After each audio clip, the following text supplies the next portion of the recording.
Hello everyone, my name is Priya Mehta and welcome to my channel Spick and Span Learning. Today we are going to discuss the most famous work of William Wordsworth. William Wordsworth, who was born in year 19...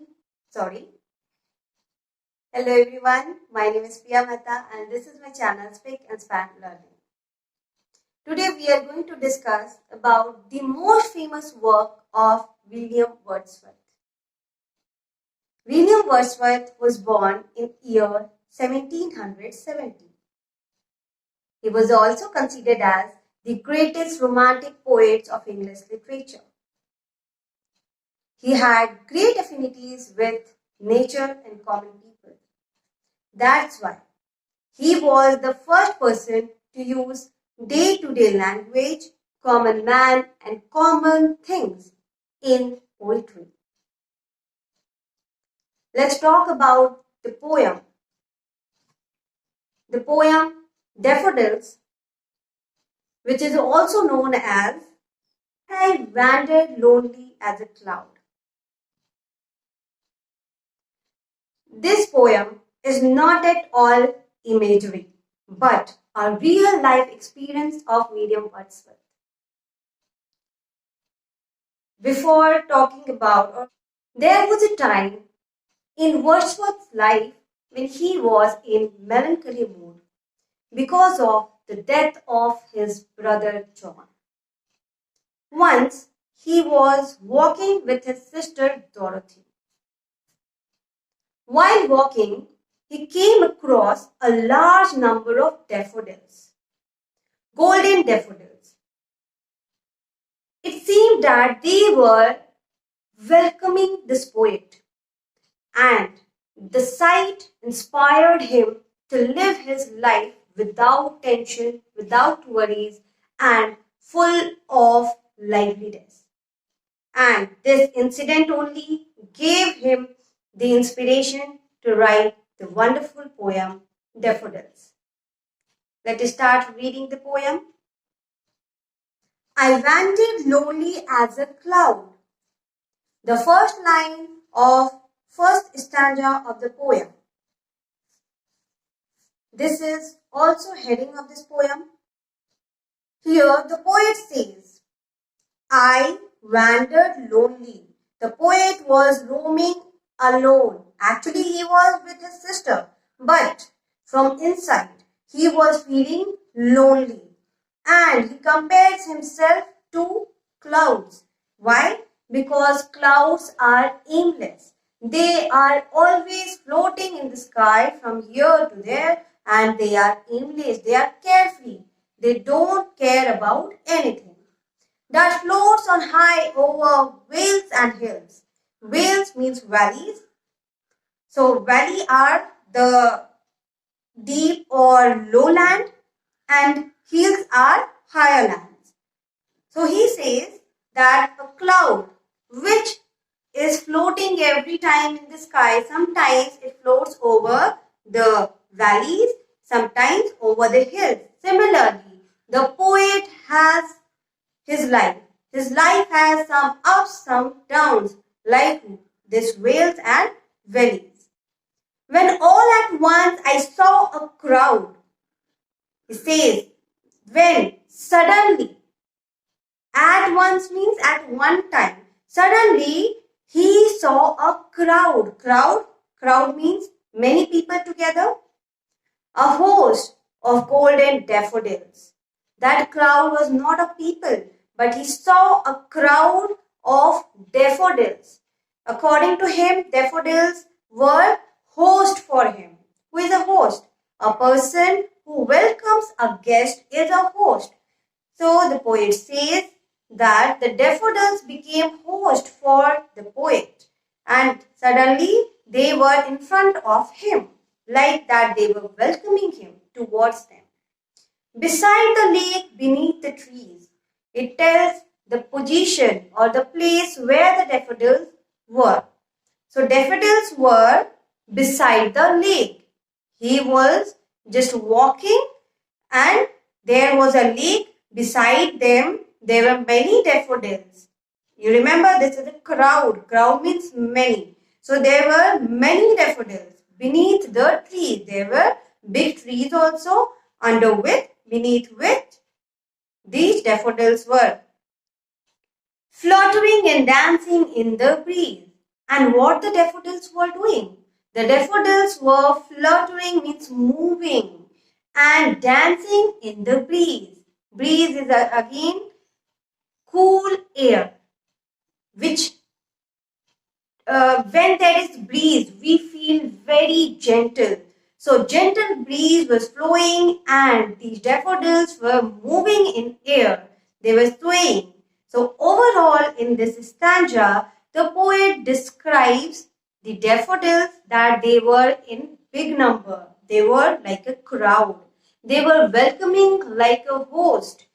And they were beneath the trees beside the lake. This is their position. And what they were doing? They were moving and they were rejoicing in the breeze. Come to the next stanza. Continuous as the stars that shine. When we see in the sky, in a cloudless sky, there are many stars and even you cannot count number of stars. How many numbers of stars are there in the sky, in the night sky? So, continuous as the stars that shine. When in the night there are many stars shining and you will try to count them, they are continuous. They are infinite number and you cannot count them. Similarly, these daffodils were like that continuous stars. And twinkle on the Milky Way. Milky Way is the name of our galaxy. There are infinite number of stars. So as you cannot count the stars, number of daffodils there that he saw were also infinite and anybody could be unable to count them. They stretched in never-ending line. Daffodils were continuous. They were stretched, means spread in that area in never-ending line, the line which can never end. So I don't think anything can be such that will never end. But according to the poet, that was a never-ending line of daffodils. Along the margin of a bay. Bay is the water body or the lake that was described earlier only. Daffodils were beside the lake, along the margin. Margin means the bank of that bay. 10,000 saw I at a glance. There were so many daffodils that at one time, in just one moment, the poet saw 10,000 daffodils together. I don't think it is possible because at one time you cannot see 10,000 daffodils, and if you see, even it's not possible to count them in one's time. At one's glance, you cannot count how many number of daffodils were there. But the poet says this. So there is exaggeration of the sight that he saw. Tossing their heads in sprightly dance, and in the last line of this stanza, again he says that what the daffodils doing? Daffodils were tossing their head. They were moving their head in sprightly dance. A dance which is full of energy and liveliness. So the daffodils were together in a big number. They were surrounded everywhere along the margin of the bay, and they were dancing with energy. Come to the next stanza. The waves beside them danced, but they outdid the sparkling waves in glee. The waves beside them, waves of the water, they were also dancing. They were also dancing with them, beside them. Here, them is used for daffodils. So, daffodils were dancing already, and then comes the waves. Waves beside the daffodils also danced, but they outdid the sparkling waves in glee. The waves which were dancing, they lost the competition. According to the poet, he saw that daffodils were dancing, then the waves were also dancing in joy, and when he compared them, he thought that daffodils' dance was better. They excelled in the dance. Then this sparkling means shining waves in glee. Glee means happiness. So waves were very happy, they were dancing, but they could not beat the daffodils. A poet could not but be gay. A poet, not only a poet, anybody, any person can be said that a poet could not but be gay. Gay means happy. In such a jocund company, jocund means joyful, a company of daffodils which were full of energy, liveliness, happiness, anybody, any poet who would see such scene, they cannot do anything rather than being gay, means being happy. I gazed and gazed, but little thought. The poet, when he saw that daffodil scene, he could not do anything. Only the thing he was able to do was to gaze at them. He was looking at the daffodils continuously without thinking anything else. He was not able to do anything, but he could only gaze at them. What wealth the show to me had brought. Here, wealth means joy. Wealth can be anything which is rich. So this scene was full of happiness. And then this person, the poet, thinks that this show, this sight has come to me to tell me something. But he could not think that time because he was mesmerized by the scene. He could only see them and rejoice.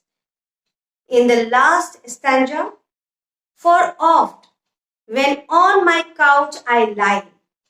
For oft means because often, any of the time, when on my couch I lie.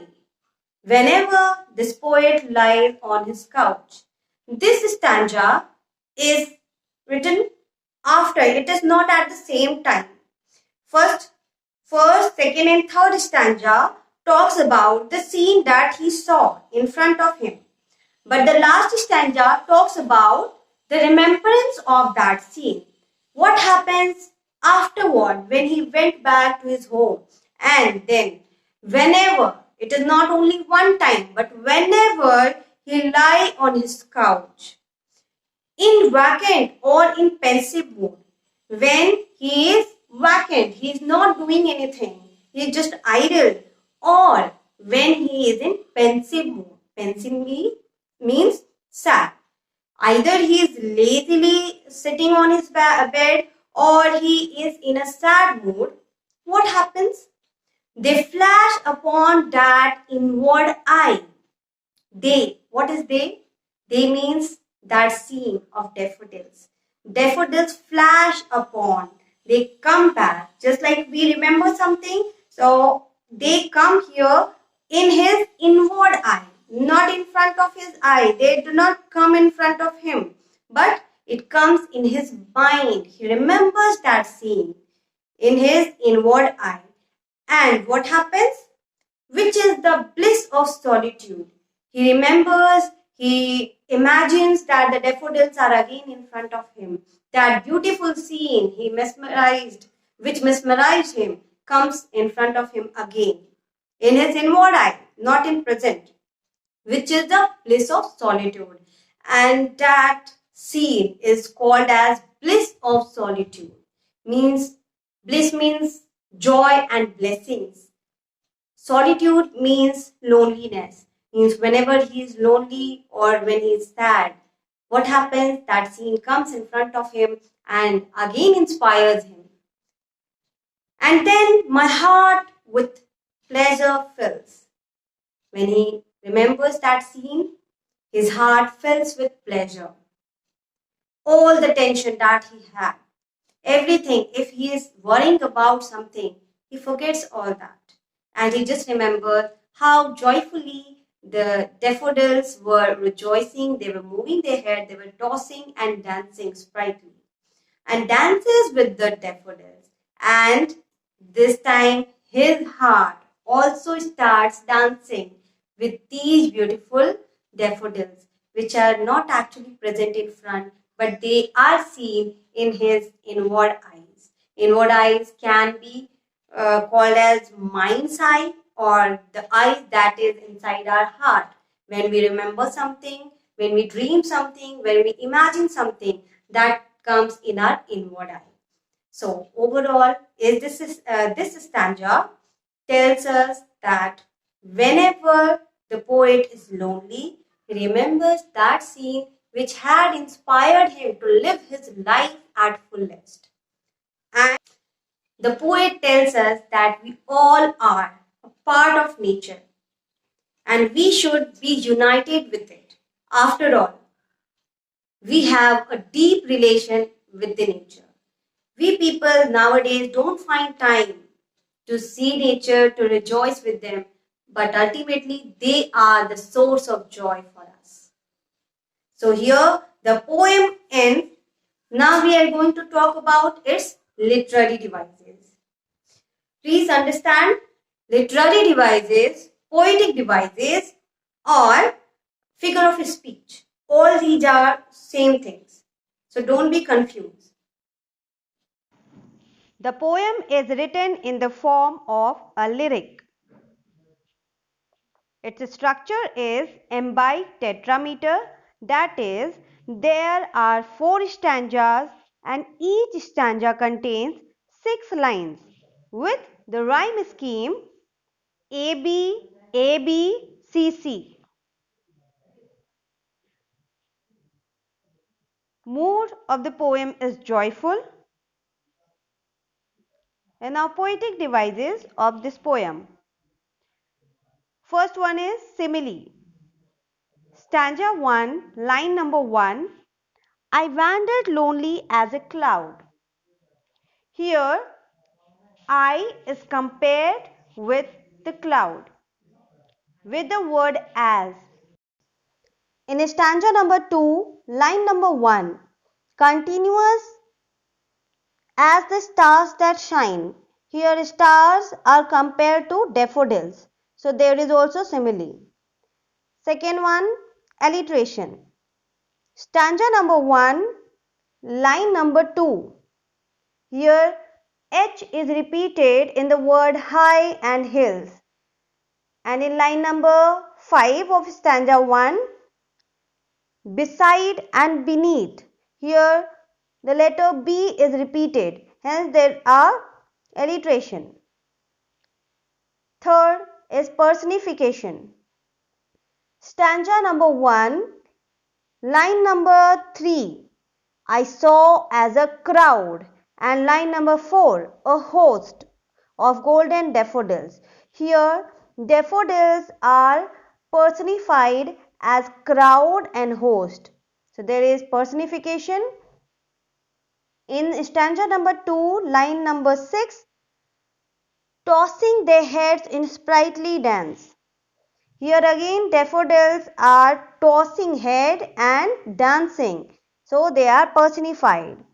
And in stanza number 3, the waves are personified as they are also dancing with the daffodils. Fourth, metaphor.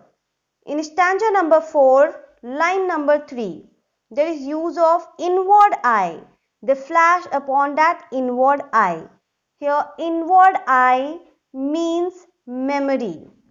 So there is metaphor. Number 5th is hyperbole. Stanza number 2, line number 3. They stressed in never ending line. And line number 5.